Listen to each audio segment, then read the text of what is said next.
আমরা একটু শারীরিক শিক্ষা কেন্দ্র সেখানে যেতে চাই। সেখানে আমাদের সহকর্মী কেফায়েত শাকিল আছে। কেফায়েত শাকিল, নিশ্চয়ই শুনতে পাচ্ছেন আমাদেরকে। সেখানে ফলাফল ঘোষণা চলছে। কেফায়েত শাকিলের মাধ্যমে আমরা সেই ফলাফলটি আপনাদেরকে সরাসরি দেখাতে চাই। দর্শক, মোজাম্মেল হক পেয়েছে, ও সরি ওটা শেষ, তাই তো দুজন ছিল। সমাজ সেবা মোহাম্মদ মোজাম্মেল হক পেয়েছে 194 ভোট পেয়ে জয়যুক্ত হয়েছে। মোজাম্মেল হক, সমাজ সেবা মোজাম্মেল হক। আমি না মামুন আকন্সি পেয়েছে 162 ভোট। আব্দুল সালাম নাহিদ পেয়েছে 134 ভোট। ভোট দেয়নি 60 জন, বাতিল হয় নাই কোনো ভোট। সদস্য, আচ্ছা সদস্য কি সবাই? প্রথম 4 জন বলছি। মোহাম্মদ আমিনুল ইসলাম 173 ভোট, সবচেয়ে বেশি ভোট পেয়েছে সদস্য। বিপ্লব মন্ডল 169 ভোট পেয়ে দ্বিতীয় হয়েছে। সোহানুজ্জামান অন্তু 140 ভোট পেয়ে তৃতীয় হয়েছে। আর চতুর্থ হয়েছে রবিউল হাসান 135 ভোট।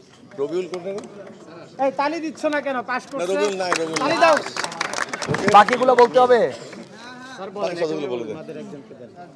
না। রিয়াজউদ্দিন 131, আল শাহরিয়ার আহমেদ সেজান 113, মোহাম্মদ মাহিন 107, আহরাফ খান 104, আশরাফুল আলম আরিফ 101, সামিন মুশফিক ইসলাম 97, সোয়াইব আহমেদ 82, সাহেল সাইমুম খান রাদিল 80, আছে সাকিব আল হাসান সাদাফ 76, জাহিদুল ইসলাম জাহিদ 61, জাহিদুল ইসলাম 47, আরিফুল ইসলাম 46, সাবুল ইসলাম 42, মুনতাসির মিজবা অহন 41, খন্দকার মোহাম্মদ ফারহান করিম 33, ভোট দেয়নি 24, বেশি ভোট দেওয়া বাতিল হয়েছে 9টি ভোট।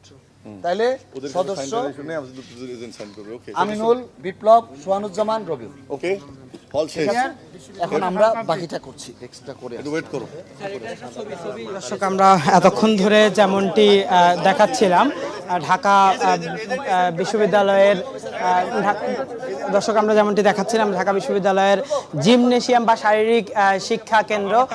এই কেন্দ্রে যেই একটি হল রয়েছে এফএইচ হল, সেটির ফলাফল ঘোষণা করা হয়েছে। তবে এখানে কেন্দ্রীয় সংসদের ফলাফল ঘোষণা করা হয়নি। এই কেন্দ্রে কিন্তু একটু আগে আমরা উত্তেজনা দেখেছি, কারণ হচ্ছে যে এখানে যেই এখনো পর্যন্ত ফলাফল ঘোষণায় দেরি করা হচ্ছে কেন সেটি নিয়ে শিক্ষার্থীরা প্রতিবাদ করছিলেন। একই সঙ্গে যেই যারা এই ভোট কেন্দ্রের দায়িত্বে ছিলেন সেসব যেই কর্মকর্তারা, তারা সিসি ক্যামেরার বাইরে গিয়ে আলোচনা করছিলেন। এই অভিযোগ তুলে শিবির সমর্থক যারা রয়েছেন তারা এখানে কিছুক্ষণ স্লোগান দিয়েছেন এবং তার পরবর্তীতে আমরা দেখেছি যে সেখানকার কর্মকর্তারা বেরিয়ে এসে তারা কিন্তু এখানে এসে তাদের ফলাফলটি ঘোষণা করেছেন।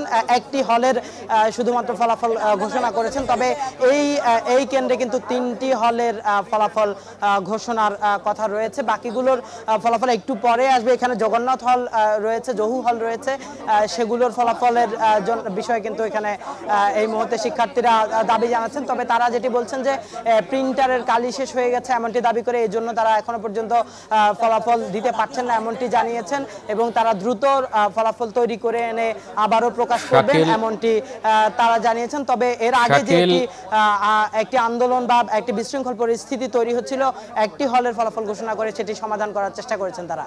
শাকিল, আপনি এর আগে যেমনটি আমাদেরকে জানাচ্ছিলেন যে কার্জন হলে সেখানে একটা থমথমে অবস্থা বিরাজ করছিল, সেখানের পরিস্থিতি কেমন? এবং আপনি যেহেতু চানখারপুল এলাকায় আছেন, ওই এলাকায় এর আগে বলেছেন সাউন্ড গ্রেনেড ব্যবহার করা হয়েছে এমনটি বলেছেন। এখন সেই এলাকার সার্বিক পরিস্থিতি, যেহেতু বিএনপি এবং জামাত মুখোমুখি অবস্থানে আপনি এর আগের সংবাদে বলেছিলেন, সেখানে আইনশৃঙ্খলা পরিস্থিতি কেমন দেখছেন? যে আমি তো অবস্থান করছি এই মুহূর্তে জিমনেশিয়াম হলে, অর্থাৎ শারীরিক শিক্ষা কেন্দ্রের ভিতরে। ফলে আসলে বাহিরের অবস্থা কি আমি বুঝতে পারছি না। এখানে যেহেতু শিক্ষার্থীদের মুহুর্মুহু স্লোগান চলছিল, একই সঙ্গে আপনি জানেন যে আমাদের এই জিমনেশিয়ামের পাশেরই কেন্দ্র কার্জন হলে কিন্তু ইতোমধ্যে ফলাফল ঘোষণা হয়ে গেছে। সেখানে শিবির সমর্থক যে প্যানেল, সেখান থেকে কিন্তু তারা বিজয়ী হয়েছেন।